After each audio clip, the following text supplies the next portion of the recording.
Namangan tumanidagi 22-umumta'lim maktabi pedagogik jamoasi ham yosh avlod ta'lim tarbiyasi bilan shug'ullanish barobarida yurtimizda amalga oshirilayotgan islohotlarning mazmun mohiyatini chuqur anglab yetishga intiladilar. Shu bois ta'lim maskanida o'tkazilgan targ'ibot tadbirida Respublikamiz prezidentining muhim dasturiy murojaatnomasi mazmun mohiyati bilan batafsil tanishdilar. So'zga chiqqanlar davlatimiz rahbari murojaatida mamlakatimiz tarixidagi so'nggi 9 yil hamda 2026-yilda amalga oshirilishi rejalashtirilgan ustuvor vazifalar belgilab berilgani. Bu islohotlar har bir fuqaro, oila, mahalla hayotida aks etishi, xalqimiz turmush farovonligiga qaratilganligini ta'kidlab o'tdilar. O'zbekistonda so'nggi yillarda amalga oshirilayotgan keng qamrovli islohotlar natijasida jamiyat hayotining turli sohalarida tubdan o'zgarishlar yuz bermoqda.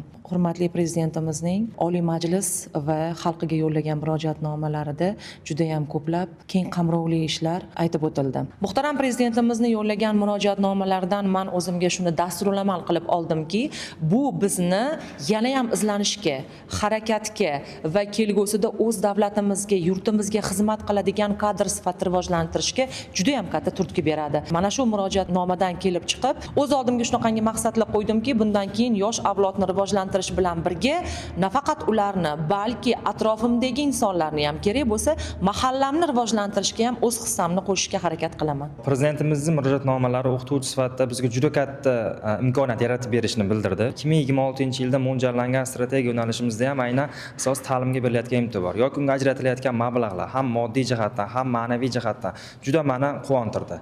Chunki bu asosiy e'tibor ta'limga berilyapti. Demak, ta'limi rivojlangan davlat doimiy ravishda bu yuksaklikka erishadi. Ayniqsa mana ta'limda axborot texnologiyalari joriy qilinishi, ya'ni yoshlarni axborot texnologiya o'rgatish va ularni jahon miqyosidagi tajribalardan foydalanib o'qitish tizimi yoki mana o'quvchilarni, yosh avlodni chet elga o'qishga yuborish yoki oddiy misol qilishimiz mumkin, mana 2026-yildan boshlab imtiyozli ravishda yoshlar uchun kreditlar ajratilgandi.